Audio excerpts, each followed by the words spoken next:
ونستعينه ونستغفره ونؤمن به ونتوكل عليه ونعوذ بالله من شرور أنفسنا ومن سيئات أعمالنا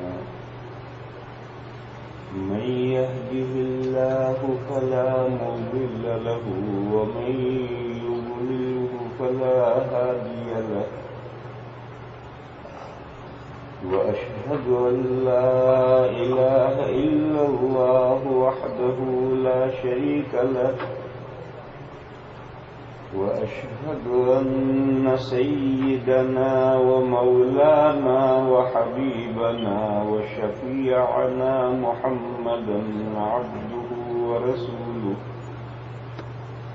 أرسله إلى الناس كافة بشيرا ونذيرا وداعيا إلى الله بإذنه وسراجا منيرا صلى الله تعالى عليه وعلى آله وصحبه وبارك وسلم تسليما كثيرا كثيرا وبعد فأعوذ بالله من الشيطان الرجيم اقرأ باسم ربك الذي خلق خلق الإنسان من علق اقرأ وربك الأكرم الذي علم بالقلم علم الإنسان ما لم يعلم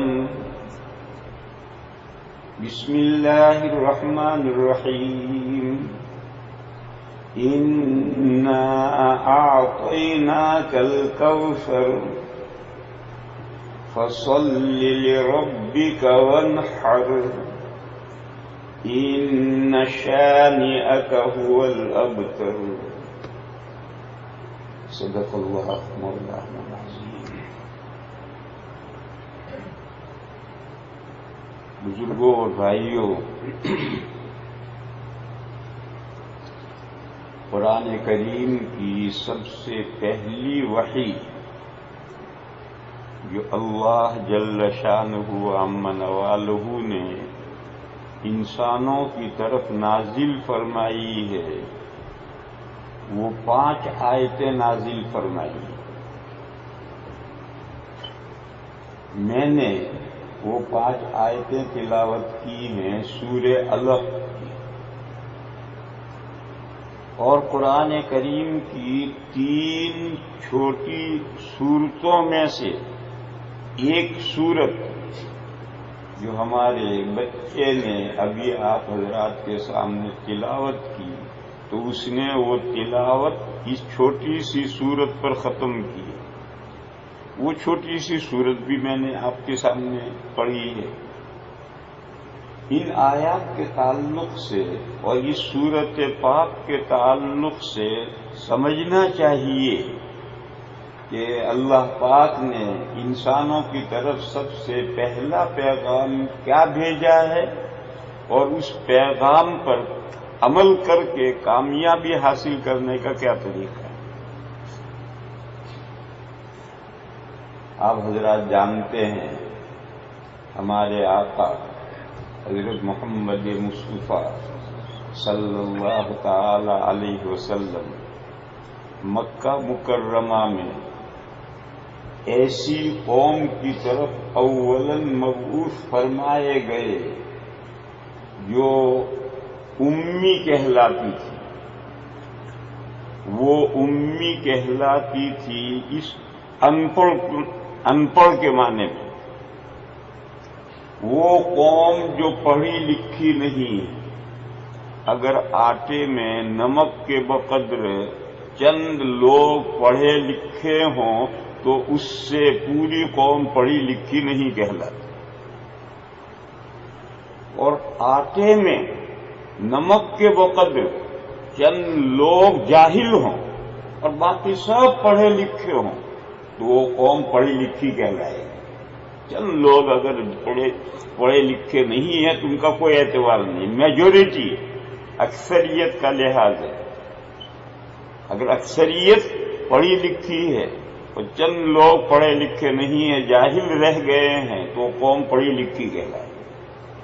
اور ساری قوم بے پڑھی لکھی ہے، جاہل ہے، چند گنتی کے افراد پڑھے لکھے ہیں، تو اس قوم کو پڑھا لکھا نہیں کہیں گے، اس قوم کو جاہل قوم کہیں گے، ان پڑھ قوم کہیں گے، امی قوم کہیں گے. جزیرۃ العرب میں، مکہ مکرمہ میں ایسا نہیں تھا کہ کوئی پڑھا لکھا نہیں تھا. تھے، پڑھے لکھے تھے. کاتبین وحی لکھنے والے جن صحابہ کا نام آتا ہے ان میں سب سے پہلے حضرت ابو بکر صدیق رضی اللہ عنہ کا نام آتا ہے، حضرت عثمان کا، حضرت علی کا، حضرت عمر کا، حضرت ابو عبیدہ کا. بہت سے مکہ کے رہنے والوں کے نام آتے ہیں. وہ پڑھے لکھے تھے، مگر ان کی تعداد کیا تھی؟ ان کی تعداد انگلیوں پر گن لو. باقی پورا مکہ جاہل تھا، پڑھا لکھا نہیں تھا. اس لیے جزیرۃ العرب کے باشندوں کو، جزیرۃ العرب کے لوگوں کو امی کہا جاتا تھا، ان پڑھ قوم. اور حیرت کی بات یہ ہے کہ عرب کے لوگوں کو اپنے امی ہونے پر، ان پڑھ ہونے پر فخر تھا کہ ہم پڑھے لکھے کچھ نہیں ہیں. ماں کے پیٹ سے جیسے پیدا ہوئے ہیں ایسے ہی ہیں. جب بچہ ماں کے پیٹ سے پیدا ہوتا ہے تو لا یعلم شیئا، ہم ویسے ہی ہیں، ہم نے کچھ نہیں پڑھا ہے، جیسے ماں کے پیٹ سے پیدا ہوئے تھے ویسے ہی. ام کے معنی ہے ماں. امی ماں والا، ماں والا یعنی جیسے ماں کے پیٹ سے پیدا ہوئے تھے جاہل، بے علم، بغیر پڑھے لکھے، ہم اسی طرح سے بے پڑھے لکھے ہیں. اس معنی کر کے عربوں کو امی کہا جاتا تھا، اور ان کو اس پر بڑا فخر تھا کہ نحن امیون.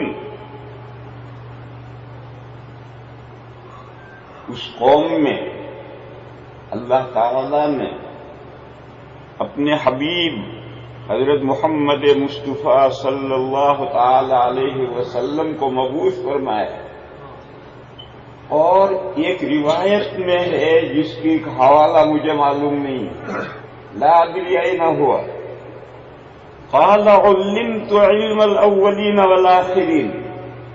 نبی پاک صلی اللہ علیہ وسلم نے فرمایا کہ مجھے اگلوں کا اور پچھلوں کا، آدم علیہ السلام سے لے کر آپ کے زمانے تک اور آپ کے زمانے سے لے کر آخر زمانے تک سارا علم مجھے دیا گیا. علمت علم الاولین والآخرین. آپ اتنے بڑے عالم کہ کائنات میں حضرت صلی اللہ علیہ وسلم سے بڑا کوئی عالم نہیں. دیکھو اللہ تعالی کائنات میں نہیں. کائنات نام ہے اللہ کی پیدا کی ہوئی مخلوق کا. اللہ کائنات میں نہیں. کائنات میں نبی پاک صلی اللہ تعالی علیہ وسلم سے بڑا کوئی عالم نہیں. پھر بھی آپ کا نام امی تھا. قرآن کریم میں 2 جگہ پر آیا ہے نبی الامی.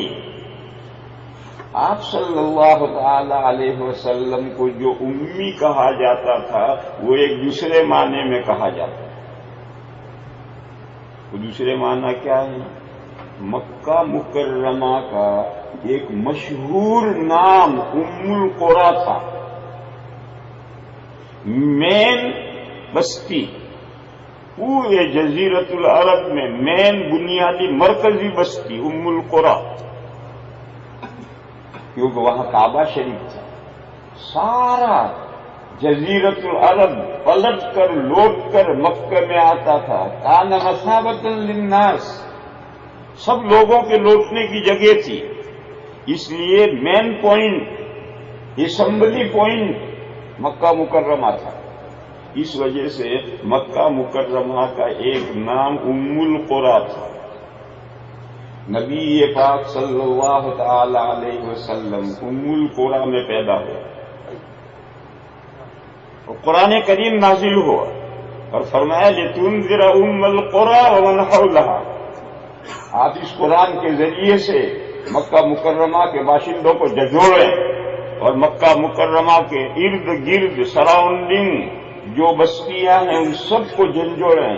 مکہ کا بیان، مکہ کے ماحولہا، مکہ کا سراؤنڈنگ سارا عالم ہے۔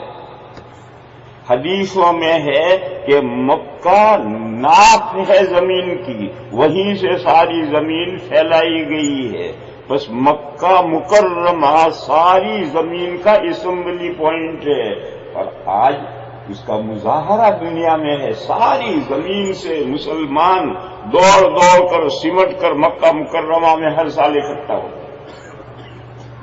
جب قرآن نازل ہوا تھا اس وقت تو ام القریٰ جزیرت العرب کی بستیوں کے اعتبار سے ام القریٰ کہتے تھے، لیکن میرے بھائی جو حقیقت میں ہے وہ ساری دنیا کی ولیجز، ساری دنیا کی سٹیز، ساری دنیا کی آبادیوں اور ساری دنیا کے شہروں کا مرکزی شہر ہے، اور آج اس کی مرکزیت کا مظاہرہ ہے، ساری دنیا سے مسلمان وہاں پہنچتے۔ بس مکہ مکرمہ ام القریٰ ہے، نبی پاک صلی اللہ تعالی علیہ وسلم وہاں پیدا ہوئے، اور آپ حضرات عربی زبان کا قاعدہ نہیں جانتے۔ اگر کسی کا نام دو لفظوں سے مضاف الیہ سے مرکب ہو اور اس کی طرف نسبت کرنی پڑے تو سیکنڈ کو نام کو لفظ کو چھوڑ دیتے ہیں، مضاف کو لے کر اس میں یا لگاتے ہیں۔ تو ام القریٰ، قریٰ چھوڑ دی، ام کو لے کر اس میں یا لگائی اور ہو گیا الامی۔ نبی پاک صلی اللہ تعالی علیہ وسلم کو الامی کہا گیا ہے اس لیے کہ آپ پیدا ہوئے ہیں مکہ مکرمہ میں ام القریٰ میں، اور وہیں سے بعثت اور مبعوث ہوئے ہیں، ساری دنیا کی طرف بھیجے گئے ہیں، اس لیے آپ النبی الامی ہیں اس معنی کر، نہ خواندہ، ان پڑھ، نہ پڑھے ہوئے اس معنی کر کے نہیں ہے۔ نبی پاک صلی اللہ تعالی علیہ وسلم نے کسی انسان سے نہیں پڑھا تھا، مگر اللہ نے آپ کو وہ علوم دیے تھے جو ساری کائنات سے زیادہ تھے۔ بہرحال جب حضور کا لقب بھی الامی ہے اور عرب کے رہنے والے پہلے سے الامیون کہلاتے تھے، وہ الامیون دوسرے معنی میں کہلاتے تھے، اور نبی پاک صلی اللہ تعالی علیہ وسلم کو الامی دوسرے معنی میں کہا گیا، لیکن جب لفظ ایک ہو گیا تو وہ جو عرب کے لوگوں کے لیے امی ہونا یعنی ان پڑھ ہونا جو عیب تھا وہ عیب خوبی بن گئی، اب وہ عیب نہیں رہا۔ عرب آج بھی کہتے ہیں نحن امت امیہ، یعنی ہم اس نبی کی امت ہیں جو نبی مکہ مکرمہ سے مبعوث فرمائے گئے ہیں، ہم اس نبی کی امت ہیں۔ آج اس معنی میں وہ لفظ ہو گیا، لیکن بہرحال یہ تو اس حضور کی بعثت کے بعد کی بات ہے۔ آپ آئیے، حضور پاک صلی اللہ تعالی علیہ وسلم کی بعثت سے پہلے عرب امی کیوں کہے جاتے ہیں، اور وہ امی کہا جانا ان کے لیے فخر کی بات تھی یا عیب کی بات تھی؟ وہ ان پڑھ کے معنی میں کہے جاتے تھے، اور حقیقت میں وہ عیب کی بات تھی، لیکن اس عیب کو وہ اپنے لیے ہنر سمجھتے تھے اور اپنے آپ کے امی ہونے پر فخر کرتے۔ ایسی ناخواندہ ان پڑھ امت سے اللہ نے جب خطاب کیا، پہلی وحی نازل کی، 5 آیتیں نازل کی، تو اس پہلی وحی کا پہلا ورڈ کیا ہے؟ اقرا، ریڈ، پڑھ۔ پہلی وحی کا پہلا کلمہ ہے اقرا۔ ایسی امت جو پڑھنا نہیں جانتی تھی اور بے پڑھا لکھا ہونے پر فخر کرتی تھی، ان کو اللہ نے جب وحی نازل کی اور پہلی 5 آیتیں نازل کی تو پہلی 5 آیتوں کا پہلا کلمہ تھا ریڈ، اقرا، پڑھ۔ میرے بھائیوں، اس سے اگر کوئی سمجھنا چاہے تو پڑھنے کی اہمیت کا اندازہ کر سکتا ہے۔ آج دنیا 15ویں صدی میں داخل ہو گئی اور روشن خیال جو دنیا ہے وہ تو بہت ایڈوانس ہے، جو بیکورڈ دنیا ہے وہ بھی پڑھنے کی اہمیت سمجھتی ہے، اور آج ساری دنیا اس کوشش میں لگ گئی ہے کہ ہر شخص پڑھا لکھا ہونا چاہیے، کوئی جاہل بے پڑھا نہیں رہنا چاہیے۔ آج پڑھنے کی اہمیت ہر کسی نے سمجھ لی، لیکن 1500 سال پہلے، 1400 سال پہلے جب نہ پڑھے ہوئے ہونے پر فخر تھا، اس وقت تو قرآن پڑھنے کی اہمیت ظاہر کر رہا ہے، اور سب سے پہلا کلمہ جو دنیا میں آیا ہے اللہ کے کلام میں سے وہ آیا ہے اقرا، پڑھ۔ ایک بالکل بے پڑھا لکھا جاہل جت اس سے کہا جائے پڑھ تو وہ کنفیوز ہو جاتا ہے، پریشان ہو جاتا ہے کہ میں کیسے پڑھوں گا، میں تو بے پڑھا لکھا ہوں۔ آج بھی مسلمانوں میں بہت بھائی ہیں جو قرآن ناظرہ بھی نہیں پڑھ سکتے۔ ان سے جب ہم کہتے ہیں کہ بھیا ناظرہ پڑھنا سیکھو تو ہمت ہار جاتے ہیں۔ ہم 50 سال کے ہو گئے، ہم 60 سال کے ہو گئے، اب تک ہم نے لکھنا پڑھنا نہیں سیکھا، قرآن کو پڑھنا نہیں سیکھا، اب ہم قرآن کریم کو کیا پڑھنا سیکھیں گے؟ وہ کہتے ہیں بوڑھا طوطا پڑھا نہیں کرتا۔ طوطا جانتے ہو نا، پیرٹ کہتے ہو، کیرٹ کہتے ہو، کیا کہتے ہو؟ وہ جوان جب ہوتا ہے، ینگ ہوتا ہے، تو اس کو جو تعلیم دینی ہو دے دو، سکھلا دو۔ طوطا انسان کی نقل کرتا ہے، لیکن جب وہ ینگ ہوتا ہے تو پڑھاؤ، وہ جو پڑھاؤ گے طوطا سیکھے۔ لیکن جب طوطا بوڑھا ہو جائے، اب اسے لکڑی لے کر بیٹھو سکھانے کے لیے تو وہ نہیں پڑھ سکتا ہے، وہ انسان کی نقل نہیں کر سکتا، تو کہتے ہیں بوڑھا طوطا پڑھا نہیں کرتا۔ یہ محاورہ لوگ استعمال کرتے ہیں، ہم 60 سال کے ہو گئے، کیا ناظرہ پڑھیں گے، کیسے پڑھیں گے؟ یہ عذر لنگ ہے، لنگڑا عذر ہے۔ ارے بھائی تو طوطا ہے، تو کبوتر ہے، تو کوا ہے، تو بھینس ہے، تو گدھا ہے، ارے تجھے اللہ نے انسان بنایا، اشرف المخلوقات بنایا، تجھے عقل و فہم تمام مخلوقات سے زیادہ دی، تو اپنے آپ کو طوطے کے کمپیئر میں کیوں رکھتا ہے؟ سوچنے کی بات ہے۔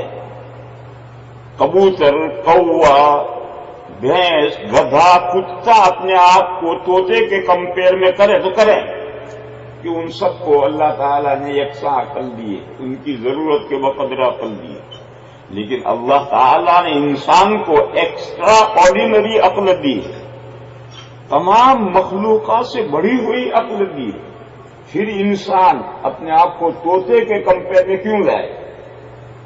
لیکن ناچنا نہیں، آنگن ٹیڑھا، اردو کا محاورہ ہے ناچنا نہیں، تو کہتے تیرا آنگن ٹیڑھا ہے، میں کیسے ناچوں؟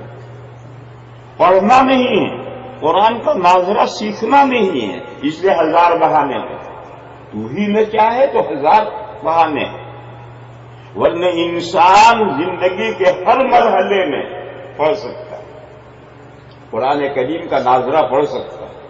صحابہ کرام رضی اللہ تعالی عنہم اجمعین نے جو پورا دین پڑھا ہے اور سیکھا ہے، تو جوانی میں نہیں پڑھا، بچپن میں نہیں سیکھا، انہوں نے ہر عمر میں، صحابہ جو مسلمان ہوئے ہیں وہ ہر عمر کے تھے، انہوں نے ہر عمر کے اندر اللہ کا دین سیکھا ہے، تو ہم کیوں نہیں سیکھتے؟ اس لیے اللہ تعالیٰ نے فرمایا اقرأ بسم ربک الذی خلق، تیرے اس پروردگار کے نام کی ہیلپ لے، مدد مانگ، جس پروردگار نے تجھے پیدا کیا ہے۔ تو نتھنگ تھا، یہ تھنگ بنایا، نہ صرف تھنگ بنایا بلکہ مینکائنڈ بنایا، انسان بنایا، اشرف المخلوقات بنایا۔ جو ہستی یہ کر سکتی ہے، نتھنگ سے تھنگ بنا دے، نہ صرف تھنگ بنائے بلکہ مینکائنڈ بنا دے، اشرف المخلوقات بنا دے، تیرے اس پروردگار کے نام کی ہیلپ لے کر اگر تو پڑھے گا تو وہ ضرور تجھے عالم بنائے گا۔ فرمایا اقرأ بسم ربک الذی خلق، پڑھ تیرے اس پروردگار کے نام کی استعانت اور مدد لے کر جس نے تجھے پیدا کیا۔ خلق الانسان من علق، اللہ نے انسان کو خون بستہ سے پیدا کیا۔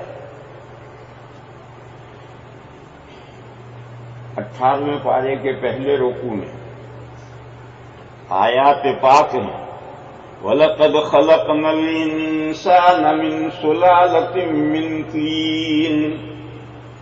ان آیات پاک کی میں تفصیل نہیں کر رہا، ان آیات میں یہ ہے کہ اللہ تعالیٰ نے انسان کو 7 مرحلوں سے پیدا کیا ہے، اور وہ 7 مرحلے غیر جاندار ہیں، بے جان ہیں۔ اللہ نے انسان کو مٹی سے پیدا کیا، ہم میں سے ہر انسان مٹی سے پیدا ہوا، تو ہماری روح نہیں، روح عالم بالا کی چیز ہے، ہماری باڈی، ہمارا جسم یہ مٹی سے پیدا ہوا۔ اللہ نے مٹی سے غذائیں پیدا کی، کھانے کی پینے کی چیزیں پیدا کی، ان غذاؤں کو انسان کھاتا ہے تو ان غذاؤں سے بدن میں خون بنتا ہے، یہ خون مٹی کا سلالہ ہے۔ وَلَقَدْ خَلَقْنَا الْإِنسَانَ مِنْ سُلَالَةٍ مِّن طِينٍ، ہم نے تمہیں مٹی کے سط سے، مٹی کے نچوڑ سے، مٹی کے سلالہ سے ہم نے تمہیں پیدا کیا۔ تو انسان کی تخلیق کا پہلا مرحلہ ہے مٹی، پھر مٹی سے غذائیں پیدا ہوئی، وہ غذائیں انسان نے کھائی، اس سے انسان کے بدن میں خون پیدا ہوا، یہ خون دوسرا مرحلہ ہے۔ پھر اس خون کو اللہ نے نطفہ مادے کی شکل دی، تو تیسرا مرحلہ انسان کی تخلیق کا نطفہ ہے۔ 7 مرحلوں سے انسان کی باڈی بنی ہے۔ پہلا مرحلہ مٹی ہے، مٹی کا سط اور سلالہ نکالا، انسان کے بدن میں خون بنا کھائی ہوئی غذاؤں سے، پھر اس خون سے نطفہ بنا، پھر نطفہ ماں کے پیٹ میں پہنچا، بچہ دانی میں پہنچا، اور بچہ دانی میں پہنچنے کے بعد 40 دن کے بعد وہ خون بستہ بنا، علقہ بنا۔ یہ چوتھا مرحلہ ہوا، اور جب 7 مرحلے ہیں تو یہ چوتھا مرحلہ درمیانی مرحلہ ہے، 3 مرحلے ادھر ہیں، 3 مرحلے ادھر ہیں۔ علقہ بنا، جیسے ہمارے کلیجی، تلی، یہ خون بستہ ہے، جمع ہوا خون ہے، بندھا ہوا خون ہے، جیسے کلیجی ہے، جیسے تلی ہے، ایسی شکل نطفے نے 40 دن کے بعد ایسی شکل اختیار کی۔ پھر اس کے بعد اگلا مرحلہ ہے گوشت کی بوٹی بنا، وہ خون بستہ، کلیجی جیسا ٹکڑا، وہ گوشت کی بوٹی بن گئے، یہ اگلا مرحلہ ہے۔ پھر اس گوشت کی بوٹی سے ہڈیاں بنی، اور وہ اس میں سے بعض حصہ ہڈیاں بنا، اور باقی حصہ جو گوشت کا تھا ان ہڈیوں پر چڑھ گیا۔ تو گوشت کی بوٹی ایک مرحلہ، ہڈیاں دوسرا مرحلہ، پھر ہڈیوں پر گوشت چڑھ گیا تیسرا مرحلہ۔ 3 مرحلے یہ، 3 مرحلے یہ، بیچ میں علقہ خون بستہ۔ ان 7 مرحلوں سے گزر کر ثم انشأناه خلقا آخر فتبارک اللہ احسن الخالقین۔ فرماتے ہیں اللہ پاک کہ پھر ہم نے ایک نئی مخلوق بنا دی، ثم انشأناه خلقا آخر، ایک نئی مخلوق بنا دی۔ بس کتنے بڑی برکت والے ہیں، کیسے عالی شان ہیں اللہ پاک، جنہوں نے کتنا شاندار ماڈل، کتنا شاندار انسان بنا دیا۔ بہرحال سوچنے کی بات یہ ہے کہ انسان بننے سے پہلے، ہمارے وجود میں آنے سے پہلے ہم 7 مرحلوں سے گزر کر انسان بنے ہیں، اور وہ جو 7 مرحلے ہیں 7 مرحلے غیر جاندار ہیں، بے حس ہیں. پھر ایک دم ہم بن گئے، تھنگ بن گئے. ابھی ناتھنگ تھے، اب تھنگ بن گئے. تو جو اللہ تعالی غیر جاندار مادوں کے اندر چینجنگ کر کے اتنا شاندار انسان بنا سکتا ہے، وہ اس اللہ کے نام کی مدد لے کر اگر تو پڑھے گا تو کیا وہ اللہ تعالیٰ تجھے جہالت سے نکال کر علم کے اسٹیج پر کھڑا نہیں کریں گے؟ ضرور تجھے عالم بنائیں گے، اور عالم نہیں، اتنا بڑا عالم بنائیں گے کہ دنیا دنگ رہ جائے گی. ایسا عالم اللہ بنائیں گے تو اس کے نام کی مدد لے کر پڑھ تو صحیح. یہ میرے بھائیوں پہلی وحی کی پہلی 2 آیتیں کہ گھبرا مت، ڈر مت کہ ہم تو پڑھی لکھی قوم نہیں ہیں، ہم تو جاہل قوم ہیں، ہم تو بڑے ہو گئے، بوڑھے توتے ہو گئے، اب پڑھنا لکھنا ہمارے بس کا نہیں ہے. ان کو پہلی 2 آیتیں سنائی گئی ہیں کہ پڑھ، تیرے اس پروردگار کے نام کی ہیلپ لے اور مدد لے اور پڑھنا شروع کر. تیرا پروردگار نتھنگ کو تھنگ بناتا ہے. 7 بے جان مادوں سے گزار کر تجھے اللہ نے انسان بنایا ہے، بہترین مخلوق بنایا ہے. اس کے نام کی مدد لے کر تو پڑھنا شروع کر، وہ تجھے جاہل کو عالم بنا دے گا. اور نمونہ جو قرآن کے پہلے مخاطب تھے صحابہ کرام رضی اللہ تعالی عنہم اجمعین، جو قرآن کریم کے پہلے مخاطب تھے، انہوں نے پڑھا اور پڑھ کر وہ مقام حاصل کر لیا کہ رہتی دنیا تک صحابہ کے علمی مقام کو کوئی نہیں پہنچ. نہ کوئی مجتہد پہنچ سکتا ہے، نہ کوئی ولی پہنچ سکتا ہے، نہ کوئی بڑے سے بڑا محقق پہنچ سکتا ہے، نہ مدقق پہنچ سکتا ہے. جس مقام پر صحابہ کرام پہنچ گئے، ان کا جو علمی مستوی اور لیول تھا، اس لیول پر امت میں سے کوئی فرد نہیں پہنچ سکتا ہے. انہوں نے اپنے پروردگار کے نام کی مدد لے کر آقائے 2 جہاں سے پڑھا، جن کو اولین اور آخرین کا علم دیا گیا تھا. بہرحال یہ جو 2 آیتیں ہیں، میں آگے کی جو 3 آیتیں ہیں انہیں ابھی نہیں بیان کرتا. میں شروع کی جو یہ 2 آیتیں ہیں، ان آیتوں سے تم سمجھو کہ اسلام میں پڑھنے کی کیا اہمیت. آج کل ہم اس پر بڑا سوچتے ہیں، بڑی محنت کرتے ہیں، بڑا غور و فکر کرتے ہیں کہ ہم اپنی اولاد کو پڑھائیں. ارے اولاد کو پڑھانے سے پہلے اپنے آپ کو پڑھا، اپنی بیوی کو پڑھا. اولاد کا پڑھانا ضروری ہے بے شک، لیکن تیرا پڑھنا بھی تو ضروری ہے، تیری بیوی کا پڑھنا بھی تو ضروری ہے. کہ نہیں میں تو بوڑھا ہو گیا، میری بیوی تو بوڑھی ہو گئی، اب اولاد کو پڑھاؤں گا، وہ ڈنڈے کھائے گی اور پڑھے گی. میرے بھائیو یہ صحیح نہیں ہے. سب سے پہلے اپنے نفس پر آؤ، خود قرآن کریم پڑھو، خود دین پڑھو، خود دین سے واقف بنو، تو تمہاری اولاد تمہارے نقش قدم پر چلے. دیکھو میرے بھائی اس کی مثال ہے. تبلیغی جماعت کیا محنت کرتی ہے؟ تبلیغی جماعت یہ محنت کرتی ہے کہ جس کو تبلیغ میں نکالتی ہے اس کو تیار کرتی ہے. نمازی بناتی ہے، کلمہ سکھلاتی ہے، اذکار سکھلاتی ہے، دین کی اہمیت سکھلاتی ہے، مسجد کا ماحول دکھلاتی ہے. اب جب ایک آدمی 40 دن لگا کر کے گھر لوٹا اور خود دین کا تھوڑا سا حصہ سیکھ کر آیا تو فوراً اس کا مائنڈ چلتا ہے کہ جو راستہ میں نے اپنے لیے پسند کیا ہے، یہ راستہ میں اپنے بچوں اور بچیوں کے لیے بھی پسند کیا. تو اپنی اولاد کو پڑھانے کا جذبہ اس کے دل میں خود بخود پیدا ہوتا ہے. آدمی اپنے لیے جو پسند کرتا ہے وہ اپنی اولاد کے لیے پسند کرتا ہے، اپنے متعلقین کے لیے بھی پسند کرتا ہے. بس جو آدمی خود پڑھے، بیوی کو پڑھنے پر لگائے، تو اولاد کو پڑھانے کا بھی جذبہ پیدا ہوگا. لیکن میرے بھائیوں یہاں الٹی گنگا بہتی ہے. ہم بچوں کو اولاد کو پڑھانے کے لیے تو سوچتے ہیں کبھی، لیکن اپنے بارے میں کبھی نہیں سوچتے، اپنی فیملی کے بارے میں کبھی نہیں سوچتے. دیوبند میں میرا محلہ دھوبیوں کا محلہ ہے۔ دھوبی بالکل کوئی فرد دھوبیوں میں پڑھا لکھا نہیں ہوتا، یعنی دین پڑھا لکھا نہیں ہوتا۔ اب تو اسکولوں میں تو بچے جانے لگے، مگر اب بھی دین پڑھا ہوا نہیں ہوتا۔ مکتب شروع ہوئے ہیں، اس میں بچے آتے ہیں، قرآن پڑھتے ہیں۔ تو میرا ایک نیبر ہے، وہ اپنے 2 بچوں کو لے کر آیا ہے، حضرت دعا فرما دیجئے، ان 2 بچوں کو حافظ بنانے کا ارادہ ہے۔ 2 بچوں کو لے کر آیا، کوئی ایک 10 سال کا، ایک 12 سال کا، ایسے 2 بچوں کو لے کر میرے پاس آیا کہ حضرت دعا فرما دیجئے، میرا ان بچوں کو حافظ بنانے کا ارادہ ہے۔ میں نے کہا آپ ناظرہ پڑھنا جانتے ہیں؟ چلنے ہوں۔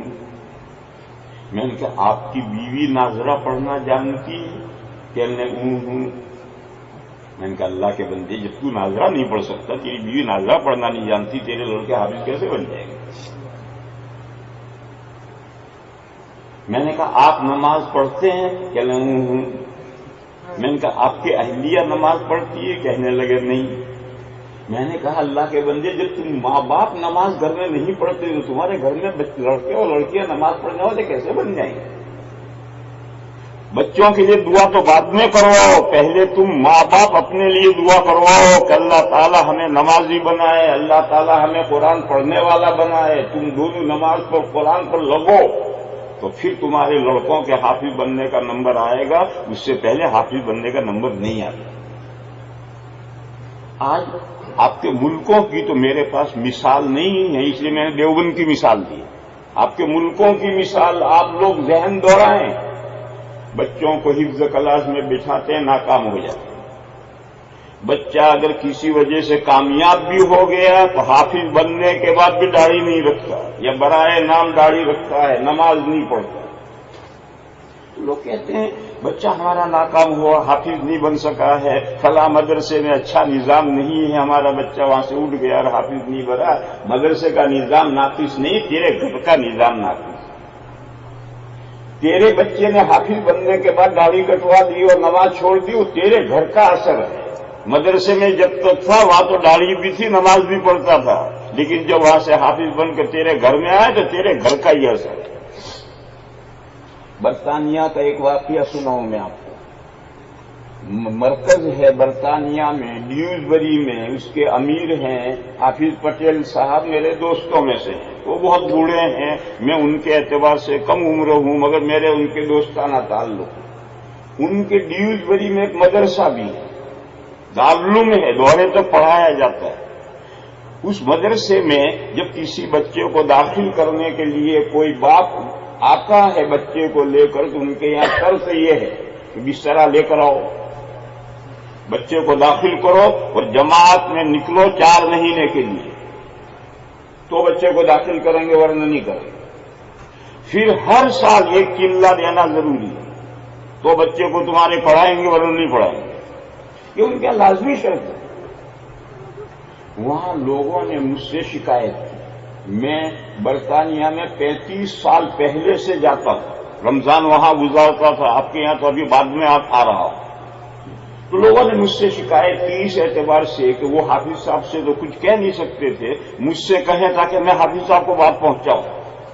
تو لوگوں نے کہا حافظ صاحب نے عجیب پک لگا رکھی ہے، کیا ضروری ہے کہ جس دن بچے کو داخل کریں اس دن بچے کے اندر وہ باپ کو ایسا موقع ہو کہ 4 مہینے کے لیے جائے، کوئی ضروری تھوڑا اسی دن ایسی شرط، سخت کیڑی شرط لگا رکھی۔ میری سمجھ میں بھی آئی تو میں نے ایک موقع پر حافظ صاحب سے کہا کہ حافظ صاحب یہ آپ نے کیا شرط لگا رکھی؟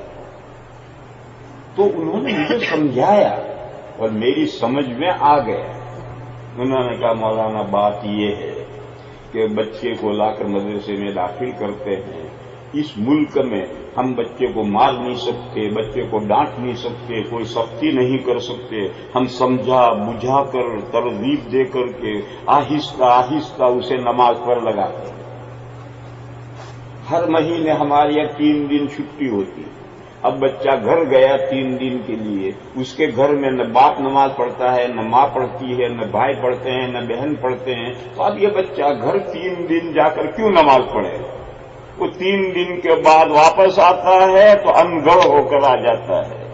اب پھر ہمیں اثر نو محنت کرنی ہے، اس کو سمجھانا ہے، اس کو ترغیب دینی ہے، اسے نماز کا شوق دلانا ہے، اور محنت کر کے ہم نے مہینے میں راستے پر لگایا، پھر 3 دن کی چھٹی میں گھر گیا، پھر تھا ویسا کا ویسا ہو کر۔ تو ہم کیا کریں؟ اس لیے ہم چاہتے ہیں کہ اگر بچے کو مدرسے میں پڑھانا ہے تو گھر کا ماحول دینی بناؤ، باپ نماز پڑھے، ماں نماز پڑھے۔ جب باپ اور ماں نماز پڑھیں گے تو بھائی اور بہن نماز پڑھیں گے، اور یہ بچہ 3 دن کے لیے گھر جائے گا تو یہ بچہ بھی نماز پڑھے گا۔ تو جب 3 دن کے بعد واپس آئے گا تو ہماری محنت برباد نہیں ہوگی، ہماری محنت ٹھکانے لگے گی۔ تو میری سمجھ میں آیا کہ تو واقعی بہت شاندار بات ہے۔ میں وہی بات عرض کر رہا ہوں کہ اگر آپ چاہتے ہیں کہ آپ کا بچہ حافظ بنے تو پہلے آپ اور آپ کی اہلیہ کم سے کم ناظرہ پڑھنا تو سیکھو، تو بچہ ایک قدم آگے بڑھے گا۔ تم ناظرہ پڑھو گے، وہ حفظ کرے گا۔ وہ تم چاہتے ہو کہ بچہ حافظ بن کر آئے، باشرع ہو، اس کی صحیح داڑھی ہو، نماز کا پابند ہو، تو باپ کی جتنی داڑھی ہوگی بچہ اس سے ایک بالش سے پیچھے رہے گا، آگے نہیں بڑھے گا۔ تمہاری جتنی داڑھی ہوگی بیٹے کی داڑھی اس سے کچھ کم ہوگی، تو تم اپنی صحیح داڑھی رکھو، تم نماز کے پابند بنو، تو حافظ صاحب حفظ کر کے تمہارا بچہ آئے گا تو اس کے اندر بھی یہ پابندی ہے۔ اس لیے میرے بھائیوں، میں کہہ یہ رہا تھا کہ قرآن کریم نے خطاب یہ نہیں کیا کہ بچوں کو پڑھاؤ، یہ نہیں کیا۔ قرآن نے کہا ہر شخص پڑھے، ہر مرد پڑھے، ہر عورت پڑھے۔ حدیث پاک میں ہے طلب العلم فریضۃ علی کل مسلم، علم دین کا حاصل کرنا فرض ہے ہر مسلمان، مرد ہو، عورت ہو، بڑا ہو، چھوٹا ہو، شہری ہو، دیہاتی ہو، کوئی ہو، علم دین کا حاصل کرنا فرض ہے۔ یہ جو اسلام نے پہلا پیغام انسانیت کو دیا ہے، اس پیغام کو ذہن میں رکھو۔ پھر قرآن کریم میں 3 چھوٹی چھوٹی صورتیں ہیں۔ والعصر انا آتیناک الکوثر قل هو اللہ احد۔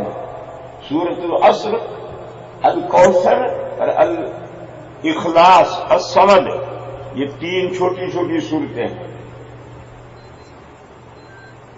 یہ 3 چھوٹی صورتیں کیوں ہیں؟ اس لیے ہیں کہ اس کائنات کے خالق و مالک اللہ پاک ہے، اور یہ کائنات مخلوق میں اشرف المخلوقات انسان ہے۔ انسانوں کو اللہ تعالی نے تمام مخلوقات سے زیادہ عقل دی ہے، اس لیے ان کو مکلف بنایا گیا ہے احکام کا۔ اللہ نے انسانوں کے لیے جو احکام بھیجے ہیں وہ نبیوں اور رسولوں کے واسطے سے بھیجے ہیں، اور نبیوں اور رسولوں کی آخری کڑی، آخری سلسلہ خاتم النبیین حضرت محمد مصطفیٰ صلی اللہ تعالی علیہ وسلم ہیں۔ تو عوامل فیکٹر 3 ہیں: اللہ، بندے اور بیچ میں واسطہ۔ اس لیے ایک چھوٹی سے چھوٹی صورت ہے جس میں اللہ پاک کا کمپلیٹ انٹروڈکشن ہے، وہ قل هو اللہ احد ہے۔ اس چھوٹی سی صورت میں یہ 4 آیتیں ہیں۔ اللہ پاک جل شانہ عما نوالہ کا مکمل تعارف ہے، زیادہ تو یاد نہ کرے۔ سارا قرآن کریم اللہ کی معرفت سے، اللہ کے انٹروڈکشن سے بھرا پڑا ہے، لیکن تو اگر سارا یاد نہیں کر سکتا، سارا نہیں سمجھ سکتا، یہ 4 آیتوں والی چھوٹی سی صورت ہے، اسے یاد کر لے، اسے سمجھ لے تو اللہ تعالیٰ کو مکمل بندہ سمجھ جائے۔ تو ایک چھوٹی سی صورت تو اللہ نے اس لیے نازل کی ہے کہ ہر مسلمان اسے یاد کرے، اسے سمجھے اور اللہ تعالیٰ کی مکمل معرفت حاصل کرے۔ پھر اللہ تعالیٰ نے جو آخری پیغمبر حضرت محمد مصطفیٰ صلی اللہ تعالی علیہ وسلم کو مبعوث فرمایا ہے، تو ایک چھوٹی سی صورت حضور کے تعارف میں نازل کی ہے، حضور کا انٹروڈکشن ہے، الکوثر، سورۃ الکوثر میں نبی پاک صلی اللہ تعالی علیہ وسلم کا، آپ کے مشن کی کامیابی کا، اور اگینسٹ جو لوگ چلیں گے ان کا کیا انجام ہوگا، سارا مضمون 3 آیتوں میں، کل 3 آیتیں، ان 3 آیتوں میں سارا مضمون ہے۔ اور تیسری صورت میں والعصر، اس تیسری صورت میں انسان کی کامیابی کا کمپلیٹلی فارمولا ہے کہ انسان کی کامیابی کمیونٹی کی حیثیت سے انسان کی کامیابی مضمر ہے ان باتوں میں۔ حضرت امام شافعی علیہ الرحمہ قدس سرہ، حضرت نے فرمایا کہ اگر اللہ پورا قرآن نازل نہ کرتے، صرف سورۃ العصر نازل کر دیتے تو انسانوں کی اصلاح کے لیے یہ سورت کافی تھی۔ یہ کسی معمولی آدمی کا قول نہیں ہے، الامام المجتہد بہت بڑے آدمی کا یہ قول ہے۔ صرف والعصر کے اندر ایسا فارمولہ ہے کہ اس سے تمام انسانوں کی اصلاح کے لیے یہ سورت پاک کافی ہے۔ اگر کوئی اور قرآن نازل، باقی حصہ قرآن کا نازل اللہ نہ کرتے، صرف یہی نازل فرما دیتے تو انسانوں کی اصلاح کے لیے کافی ہے۔ مجھے اس وقت میں قل هو اللہ احد کی تفسیر نہیں کرنی، والعصر کی تفسیر نہیں کرنی، انا اعطیناک الکوثر میں نے پڑھی۔ مجھے تو یہ بتلانا ہے کہ قرآن میں یہ چھوٹی 3 صورتیں اس لیے کہ فیکٹر اور عوامل 3 ہیں۔ اللہ، ہم اللہ کے بندے، اور ہمارے اور اللہ کے درمیان میں واسطہ آقائے مدنی کا۔ ایک صورت اللہ کے انٹروڈکشن میں نازل ہے، ایک آقائے مدنی کے احوال میں ہے، اور ایک ہم انسانوں کے لیے فارمولہ اور سلام ہے۔ اگر تم کامیابی چاہتے ہو تو تمہاری کامیابی اس طرح اس وقت میں مضمر ہے، تم اس طرح سے اگر زندگی گزارو گے دنیا میں بھی کامیاب ہو گے، آخرت میں بھی کامیاب ہو۔ درمیان کی کڑی نبی پاک صلی اللہ تعالی علیہ وسلم، اس کے بارے میں یہ سورت پاک ہے۔ اس کے بعد یہ جانو کہ بعض آیات اور بعض صورتوں کے لیے بیک گراؤنڈ ہوتا ہے کہ کس حال میں یہ آیتیں نازل ہوئی، کس حالت میں یہ صورت نازل ہوئی، اس کو شان نزول کہتے ہیں۔ شان نزول کی روایتیں ہر آیت کے لیے، ہر صورت کے لیے نہیں ہوتی، بعض صورتوں کے لیے اور بعض آیتوں کے لیے ہوتی ہیں۔ وہ شان نزول کو اگر سامنے رکھا جائے تو ان آیتوں کو اور صورتوں کو سمجھنا بہت آسان ہے۔ سورۃ الکوثر کا شان نزول یہ ہے کہ اسلام کے بالکل ابتدائی دور میں جب گنتی کے چند آدمی مسلمان ہوئے تھے اور قرآن دھڑا دھڑ اتر رہا تھا، قرآن میں 114 صورتیں ہیں، 114 میں سے 85 صورتیں مکہ میں اتری ہیں، اور وہ جو مکہ میں اتری ہیں صورتیں ان میں توحید، رسالت اور معاد، یہی 3 مسئلے ریپیٹ کیے گئے ہیں اور بار بار بیان کیے گئے ہیں۔ جب توحید کا مسئلہ تھا، معبود ایک ہے، جب یہ مسئلہ بار بار بیان کیا جائے گا تو اس کا اثر پڑے گا مشرکوں کے جھوٹے خداؤں کو۔ ان کی برائیاں آتی تھی کہ تمہارے مشرکین کے خدا ہیں، بے بس ہیں، ان کے بس میں کچھ نہیں ہے، قادر مطلق اللہ ہے۔ تو مشرکین بڑے پریشان تھے کیونکہ ان کے ریلیجن کو کنڈم کر رہا تھا قرآن۔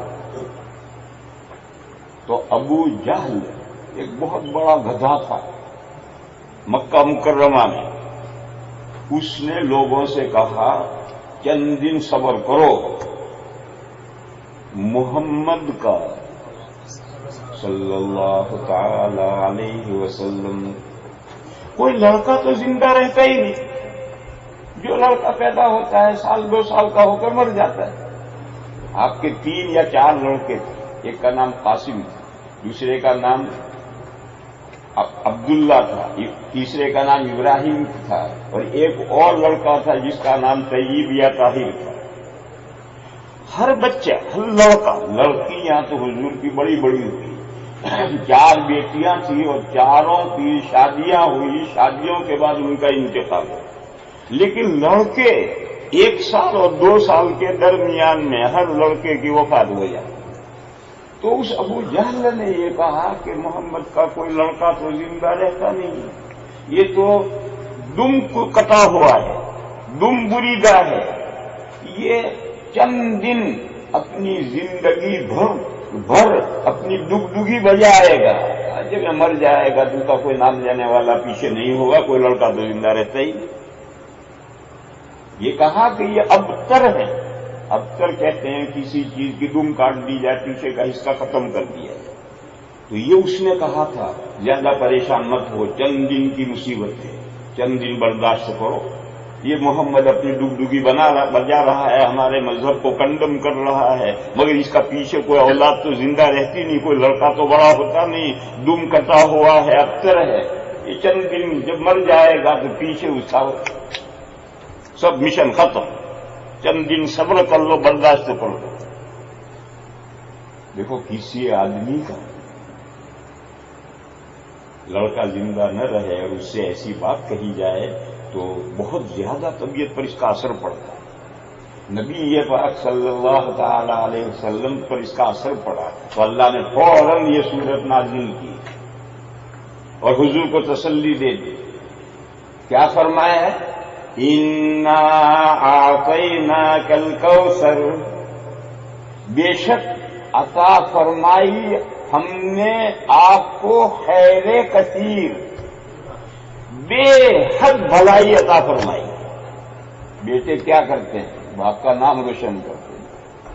بیٹے کیا کرتے ہیں؟ باپ کا نام روشن کرتے ہیں۔ فرمایا کہ آپ کے نام کو روشن کرنے کے لیے تو ہم نے آپ کا نام روشن کر دیا۔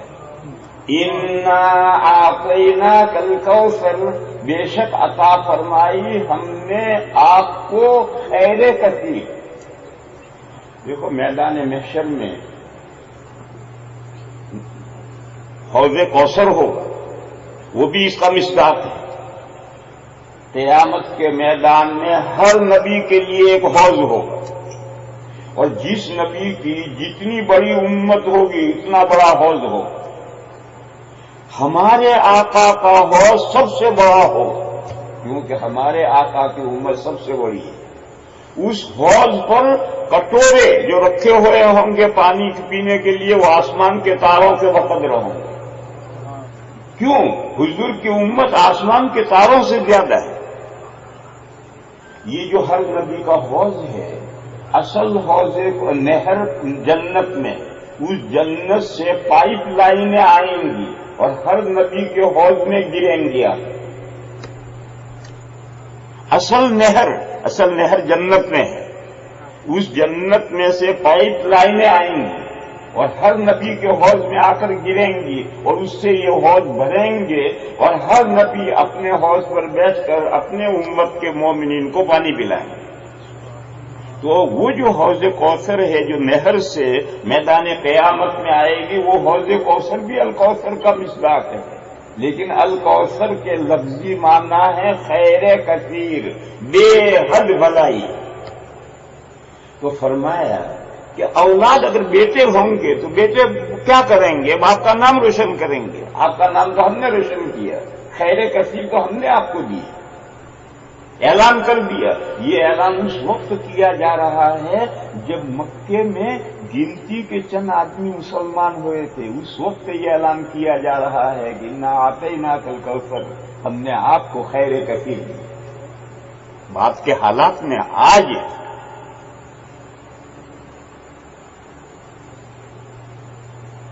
جہاں اللہ کا نام پکارا جاتا ہے وہاں میرے آقا کا نام بھی پکارا جاتا ہے، جہاں اللہ اکبر کہا جاتا ہے، جہاں اشہد ان لا الہ الا اللہ کہا جاتا ہے وہاں اشہد ان محمد رسول اللہ بھی کہا جاتا ہے، جہاں لا الہ الا اللہ کلمہ طیبہ میں کہا جاتا ہے وہاں محمد رسول اللہ بھی کہا جاتا ہے۔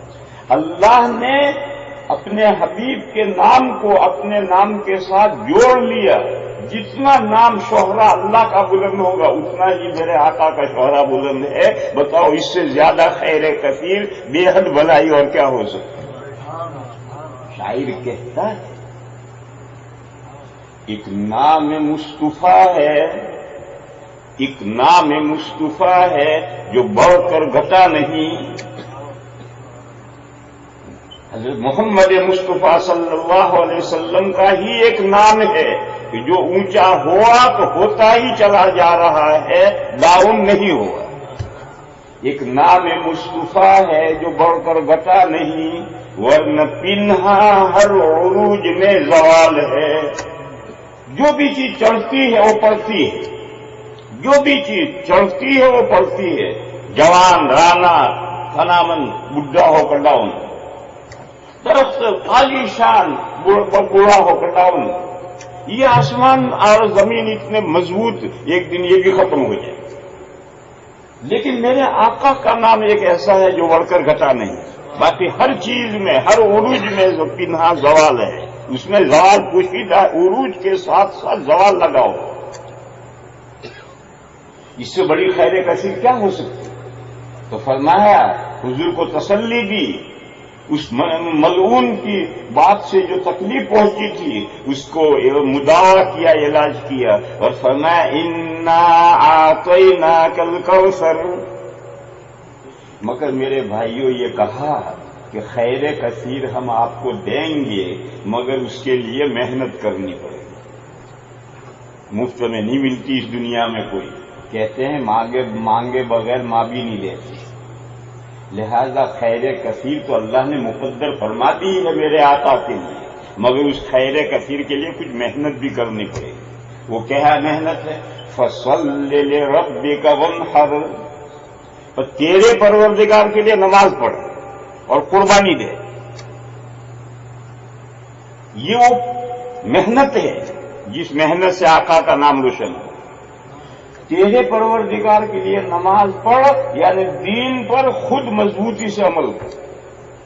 دیکھو الصلاۃ عماد الدین، دین کا بنیادی ستون نماز ہے، اور قرآن کریم جب مختصر بات کرنی ہو تو جو بنیادی باتیں ہوتی اسی کا تذکرہ کرتے ہیں۔ عام طور پر قرآن میں نماز اور زکوٰۃ کا ذکر آیا ہے۔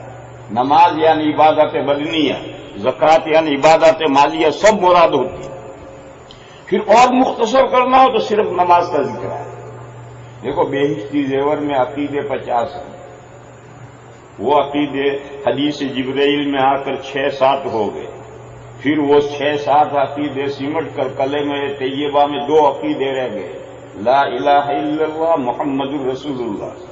پھر یہ عقیدے بھی جب سمٹیں گے تو ایک من کان آخر کلامہ لا الہ الا اللہ دخل الجنہ، مرتے وقت اگر لا الہ الا اللہ کا کہہ لیا اور یہ اسی لا الہ الا اللہ پر مرا، یعنی لا الہ الا اللہ پڑھنے کے بعد اور کوئی دنیا کی بات نہیں بولا تو جنت میں جائے گا۔ تو یہ جو لا الہ الا اللہ ہے یہ ایک عقیدہ، اس کو کھینچو گے تو اس میں محمد الرسول اللہ ہے، اس کو اور کھینچو گے تو حدیث جبرائیل والے 7 عقیدے ہیں، اور کھینچو گے تو بہشتی زیور والے 50 عقیدے ہیں، لیکن ربڑ کو چھوڑ دو گے تو ایک عقیدے میں آ گیا جس میں آخر میں لا الہ الا اللہ۔ تو لا الہ الا اللہ کہا اور اللہ کو محمد رسول اللہ نہیں مانتا تو لا الہ الا اللہ بیکار ہے۔ تو اسی طرح سے جیسے سمیٹتے ہیں اور پھیلاتے ہیں، قرآن کریم جب سمیٹتا ہے تو نماز اور زکوٰۃ کا تذکرہ کرتا ہے، اور سمیٹتا ہے تو صرف نماز کا ذکر کرتا ہے۔ یعنی دین قائم کرو، اپنی ذات میں بھی دوسروں میں بھی۔ یہ نبی پاک صلی اللہ علیہ وسلم سے فرمایا جا رہا ہے اور سنایا جا رہا ہے پوری امت کو کہ دین قائم کرو، نماز پڑھو، یعنی پورا دین قائم کرو، اپنی ذات میں بھی اور دوسروں میں بھی، ان پر اس کی محنت کرو۔ ونحر، اور قربانی دو۔ دین کے لیے اگر قربانی نہیں دی جائے گی تو دین سرخ رو سر بلند نہیں ہو سکتا۔ دنیا میں چھوٹا موٹا کوئی بھی کام ہو قربانیاں چاہتا ہے، قربانیوں کے بغیر کامیابی مشکل ہوتی ہے۔ پھر خوشخبری سنا ہے، ان شانئک ھو الابتر، بے شک آپ کا بدخواہ وہ ابو جہل جس نے یہ کہا تھا انہو ابتر، ابتر وہ بنے گا، آپ ابتر نہیں ہوں گے، ابتر وہ بنے گا، دم بریدہ وہ ہوگا، اس کی دم کٹ جائے گی، اس کا پیچھے کوئی نام لیوا نہیں ہوگا۔ ابو جہل کا پیچھے کوئی نام لیوا نہیں رہا، بڑے بڑی اولاد تھی، وہ اللہ جانے کہاں مر کھپ کر رہ گئی، اور بہت اکثر تو مسلمان ہو گئے، اور اس ابو جہل کا گدھے کا کوئی نام لینے والا دنیا میں نہیں رہا۔ تو قرآن نے کہا آپ نہ گھبرائیں، آپ ابتر نہیں ہیں، ابتر وہ ہوگا جو آپ کا بدخواہ ہے، آپ کا برا چاہنے والا ہے، ابتر وہ ہے۔ میرے بھائیوں، اس میں پیشین گوئی ہے کہ دنیا میں کوئی طاقت اسلام کو مٹا نہیں سکتی، دنیا میں کوئی طاقت اسلام کو مٹا نہیں سکتی۔ اگر کسی ملک کے اندر ایک مسلمان ہے اور وہ قربانی دے، دین کو اپنی ذات میں قائم کرے، اپنی فیملی میں قائم کرے، اور دین کے پھیلانے کے لیے اور دوسروں تک پہنچانے میں محنت کرے، تو ایک وقت آئے گا کہ وہ سب مخالفانہ طاقتیں دب کر رہ جائیں گے، اور اسلام ابھرے گا اور ابھرتا چلا جائے گا۔ مگر میرے بھائیوں، اس کے لیے قربانیوں کی ضرورت ہے۔ ہمارا یہ ملک، اللہ کے فضل سے اس ملک میں ہمیں کوئی پریشانی نہیں ہے، یہاں ہر اعتبار سے آزادی ہے۔ ہمارے ایشیا میں آؤ، وہاں جو نن مسلم کنٹریز ہے وہاں کی پریشانیاں زیادہ ہیں، یہاں پریشانیاں کوئی پریشانی ہے ہی نہیں۔ کنٹری اوپن مائنڈ ہے، لوگ اوپن مائنڈ ہیں، آپ کسی کے سامنے دین پیش کریں، کسی کو دین کی دعوت دیں، کوئی مائنڈ کرنے والا نہیں ہے، ہر شخص آپ کی بات سنے گا۔ ہمارے یہاں تو اگر ایک ہندو مسلمان ہو جاتا ہے تو آسمان ٹوٹ پڑتا ہے، جگہ جگہ فسادات شروع ہوتے ہیں، سینکڑوں مسلمان شہید ہوتے ہیں، اور وہ بیچارہ ہندو جو مسلمان ہوتا ہے وہ تو پریشان ہو جاتا ہے، قتل کر دیے جاتے ہیں۔ مگر ہمارا یہ ملک اللہ کے فضل سے ایسی کوئی پریشانی یہاں نہیں ہے، یہاں کی پبلک اوپن مائنڈ ہے، ہر بات کو سنجیدگی سے سنتی ہے، غور کرتی ہے، پڑھتی ہے، مطالعہ کرتی ہے، اسٹڈی کرتی ہے، تو یہاں دین کی دعوت دینے کے بہترین موقع ہیں۔ پھر دین کی دعوت تو دے دی، پرانے مسلمان یا نئے مسلمان، ان پرانے مسلمانوں اور نئے مسلمانوں میں دین کو قائم کرنا، اس کے لیے ایک الگ محنت ہے، اور وہ زیادہ ضروری محنت ہے۔ دیکھو ہندوستان میں بادشاہوں نے، مغل بادشاہوں نے دین نہیں پھیلایا، ہندوستان میں جو بزرگان دین گزرے ہیں، معین الدین چشتی رحمت اللہ علیہ، خواجہ نظام الدین علیہ الرحمہ، اور کتنے ہی بزرگ ہیں، ان کے ذریعے سے لوگ مسلمان ہوئے ہیں، مگر مسلمان ہونے کے بعد ان کی تعلیم و تربیت کا کوئی نظام نہیں بنایا بادشاہوں نے۔ نتیجہ آج دیکھو کہ آدھا ہندوستان بیچارہ ابھی کلمہ بھی نہیں جانتا۔ تو دین کی دعوت دے کر ہم اسلام میں لے آئے، لے آنے کے بعد میں ہمارے جو پہلے سے پرانے مسلمان ہیں یا جو نئے مسلمان ہوئے، ان کی تعلیم و تربیت کا انتظام کرنا ضروری ہے۔ میرے بھائیوں، تعلیم و تربیت کے لیے اب انڈیا بھیجنے کا موقع نہیں رہے گا، ساؤتھ افریقہ بھیجنے کا موقع زیادہ دنوں تک نہیں رہے گا۔ آپ کو اپنے چمن کے اندر اپنا آم کا درخت لگانا ہوگا، اس آم کے درخت پر جو پھل آئے گا وہ آپ کو کھانا ہوگا، اور دنیا کے ہر ملک کو یہی کرنا ہوگا کہ اپنے ملک کے اندر اپنا باغ لگاؤ، اپنا چمن لگاؤ، اس چمن میں پھلدار درخت لگاؤ، اور ان پر جو پھل آئے وہ ملک کے باشندے کھائیں۔ تو زمانہ قیامت کی چال چل رہا ہے، حالات آگے کیا ہونے والے ہیں ہم نہیں جانتے، لیکن ہوا کا جو رخ ہے وہ یہ بتا رہا ہے کہ ہر شخص کو اپنا انتظام اپنے گھر میں کرنا ہے، اپنے ملک میں کرنا ہے، اپنی نسل کو، اپنے آپ کو دعوت دینے سے جو اسلام میں داخل ہوں گے ان سب کے لیے تعلیم و تربیت کا نظام اپنے ملک میں بنانا ہے۔ میرے بھائیوں، میں بے خطک یہ بات کہہ سکتا ہوں کہ ہمارا یو کے آپ کے اس ملک سے اس معاملے میں آگے ہے، وہ بھی نان مسلم کنٹری ہے۔ ہمارا ساؤتھ افریقہ آپ کے اس ملک سے دینی تعلیم و تربیت میں آگے ہے، وہ بھی نان مسلم کنٹری ہے۔ آپ کیوں پیچھے؟ یو کے آگے کیسے بڑھ گیا؟ ساؤتھ افریقہ کیسے آگے بڑھ گیا؟